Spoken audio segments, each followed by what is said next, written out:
Assalamualaikum warahmatullahi wabarakatuh. Saya Tia Reishafni dengan NIM 2424 1010 2015. Saya dari pemrograman antarmuka aplikasi kelas A. Jadi di sini saya akan membuat video presentasi untuk memenuhi tugas LKM 1 PAA. Di sini domain atau tema yang saya pilih adalah aplikasi movie atau movie app, yang dimana aplikasi ini itu untuk mengelola data film, genre, dan juga review. Tema ini saya pilih karena data film menurut saya itu mudah dipahami dan relasi antar tabelnya itu jelas sehingga sangat cocok untuk implementasi dari CRUD ini.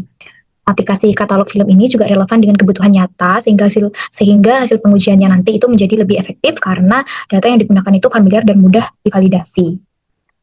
Kemudian ini teknologi yang saya gunakan, bahasa yang digunakan adalah C#, kemudian framework yang digunakan itu ASP.NET Core Web API, kemudian database yang digunakan itu PostgreSQL dengan tools lain, PG Admin dan Visual Studio.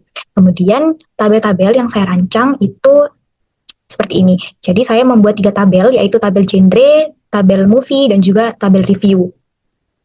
Yang pertama itu tabel genre memiliki atribut ID dengan tipe data serial yang merupakan primary key dari tabel ini. Kemudian atribut yang lain itu ada name yang memiliki tipe data varchar serta not null atau tidak boleh kosong. Untuk created at ini merupakan kolom yang untuk menyimpan waktu saat record pertama kali dibuat. Pada saat insert atau data dimasukkan pertama kali dibuat, maka kolom ini tuh otomatis menyimpan waktunya. Kemudian update at ini merupakan kolom yang digunakan untuk menyimpan perubahan nilai dari update current timestamp setiap kali data tersebut diubah. Kemudian ini ada table movie yang memiliki atribut ID bertipe data serial dan merupakan primary key. Kemudian ada atribut title dengan tipe data varchar, atribut genre ID dengan tipe data integer yang references atau memiliki relasi dengan tabel genre ini. Kemudian ada release year yang bertipe data integer, kemudian ada created at dan juga update at. Kemudian ini juga ada tabel review yang memiliki tipe data ID yang memiliki atribut ID bertipe data serial dan merupakan primary key. Kemudian ada atribut movie ID yang berelasi dengan movies. Ada atribut username yang memiliki tipe data varchar, ada atribut comment yang memiliki tipe data teks, ada rating yang memiliki tipe data desimal dan juga created at dan juga update at. Kemudian di sini juga saya membuat indeksnya. Yang pertama itu ada pada tabel genre, ini ada 5 data yang sudah di-insert atau dimasukkan, yaitu ada genre action, komedi, drama, horror, dan romance. Kemudian pada movies juga begitu, ada 5 data yang sudah di-insertkan, ini ada Inception, In the Dark Knight, Parasite, dan lain-lainnya. Kemudian ini di review juga sudah ada 5 data yang berhasil ditambahkan. Nah ini, pada movie itu ada 5 data, ada genres, juga ada 5 data, dan pada review ini juga ada 5 data.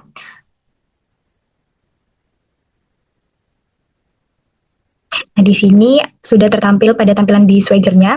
Ini ada 3 tabel dengan masing-masing itu ada 5 endpoint. Yang pertama itu ada get, ada post, ada put, ada get by ID, dan juga ada delete. Ini coba di get movies.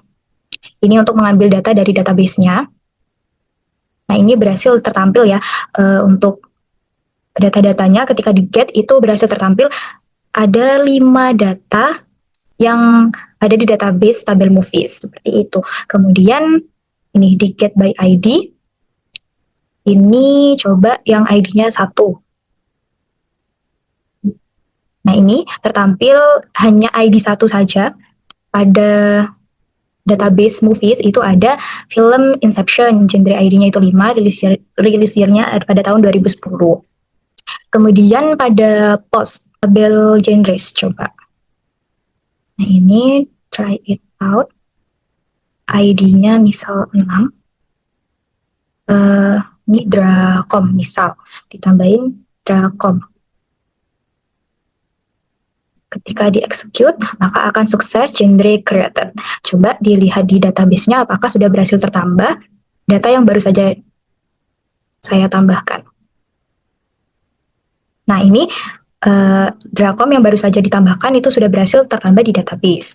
Kemudian di update misal drama kolosal. Nah ketika di execute maka akan menampilkan bahwa fungsi put atau update yang baru saja dilakukan itu berhasil dilakukan dengan sukses generate updated. Coba dilihat lagi di database apakah benar berhasil terubah di sini. Nah, ini ya, di database itu berhasil terubah. Dan yang selanjutnya itu ada delete. Diimplementasikan di review, coba di delete by ID, ini ID yang terakhir, ID nomor 5 coba di delete. Nah, ini review deleted, coba dicek di berhasil. Nah, ini yang tadinya 5 sekarang tinggal 4 karena tadi di Swagger-nya itu yang ID 5 itu sudah dihapus. Kemudian jika error, pengguna salah memasukkan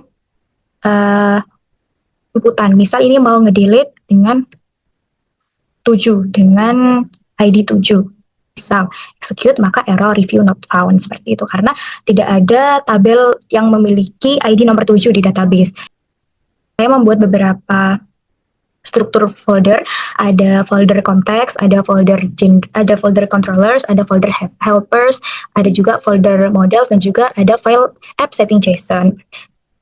Di folder context ini itu merupakan bagian yang berhubungan langsung dengan database karena di sini itu biasanya dibuat kelas untuk mengatur koneksi antara koneksi dan proses ambil data dari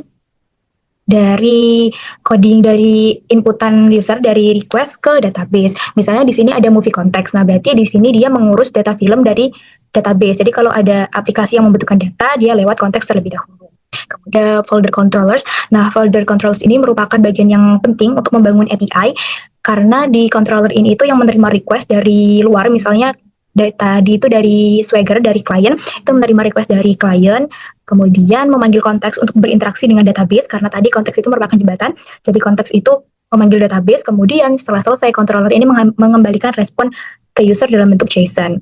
Kemudian ada folder helpers, folder helpers ini itu fungsinya sebagai tambahan yang membantu pekerjaan lain supaya tidak tertulis berulang-ulang gitu. Misalnya ada SQLDB helpers, berarti memungkinkan berisi kode untuk mempermudah koneksi atau query ke database. Jadi ini semacam alat bantu supaya kode jadi lebih rapi dan bersih. Kemudian ini ada folder models. Di folder models ini itu berisi struktur data atau blueprint dari database yang digunakan di aplikasi. Biasanya ini tuh merupakan blueprint atau mencerminkan tabel yang ada di database. Misalnya ini ada movies. Nah, berarti masing-masing itu movies, genre, dan juga review. Berarti modelsnya ini masing-masing itu merepresentasikan tabel film, genre, dan review. Model ini nanti dipakai oleh konteks dan controller untuk mengolah datanya.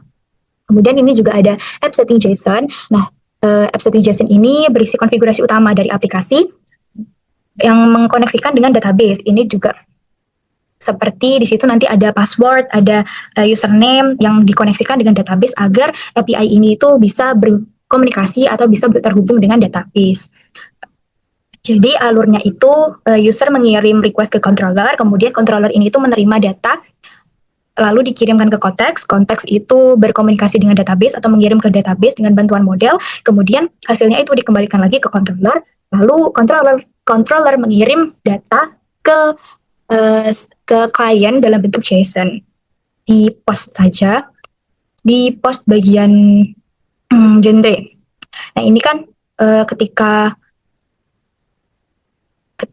klien mengirim request, misal ini historical, misal ini ketika di execute, nah ini akan masuk ke controller. Karena tadi itu berarti di genre controller. Karena tadi itu di bagian post, maka secara otomatis tadi request-nya itu akan masuk ke alamat post atau HTTP post yang ada di genre controller ini. Kemudian body-nya tadi, body JSON yang dikirim tadi berupa inputan tadi itu akan masuk ke dalam genres ini.